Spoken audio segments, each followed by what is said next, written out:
தஞ்சையில் உணவு கடைக்குள் நுழைந்த போதை ஆசாமிகள் அட்டூழியத்தில் ஈடுபட்ட அந்த காட்சிகளைத்தான் பார்த்து வருகிறோம். அங்கிருந்த ஊழியர்களையும் தாக்கியிருக்கிறார்கள். இதனால் இந்த பகுதியில் பரபரப்பு ஏற்பட்டிருக்கிறது. கொத்து பரோட்டா இல்லாததால் கையில் உருட்டுக்கட்டையுடன் வந்து உணவகத்தை அடித்து நொறுக்கக்கூடிய காட்சி அங்கு இருக்கக்கூடிய சிசிடிவியில் பதிவாகி இருக்கிறது. அந்த காட்சிகளை பார்த்து வருகிறோம். மட்டுமல்ல, உணவக ஊழியர்களையும் தாக்கியிருக்கிறார்கள். இதில் அவர்களுக்கும் காயம் ஏற்பட்டிருக்கிறது. இந்த பரபரப்பான காட்சிகளை பார்த்து வருகிறோம்.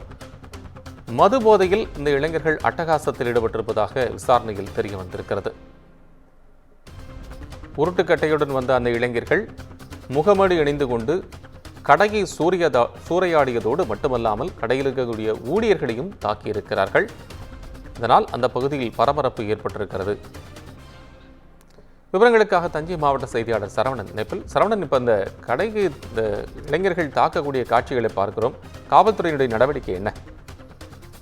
வணக்கம் கோபால். தஞ்சையில் கொத்து புரோட்டா இல்லை என்று கூறியதால் கடையை அடித்து நொறுக்கிய இளைஞர்கள் பரபரப்பு. தஞ்சை வண்டிகார தெருவில் உள்ள ஹோட்டலில் நேற்று இரவு மதுபோதையில் வந்த இளைஞர்கள் கொத்து புரோட்டா கேட்டுள்ளனர். அதற்கு கடையில் வேலை செய்யும் ஊழியர்கள் கொத்து புரோட்டா இல்லை என கூறியதாகவும் கூறப்படுகிறது. இதனால் ஆத்திரமடைந்த இளைஞர் கடையை அடித்து நொறுக்கி கடை ஊழியர்களையும் தாக்கியுள்ளார். இது பெரும் பரபரப்பை ஏற்படுத்தியுள்ளது.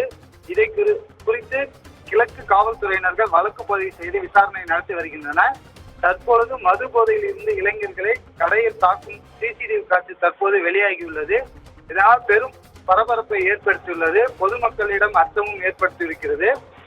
பொதுமக்கள் மற்றும் சமூக ஆர்வலர்கள், வணிகர்கள் இவர்கள் கூறுகையில் மது பிரியர்களால் பெரும் தொல்லையாக இருக்கு, தொடர்ந்தும் எல்லோரும் பாதிக்கப்படுகிறோம் என்று என்ன கூறுகின்றனர். கோபால்.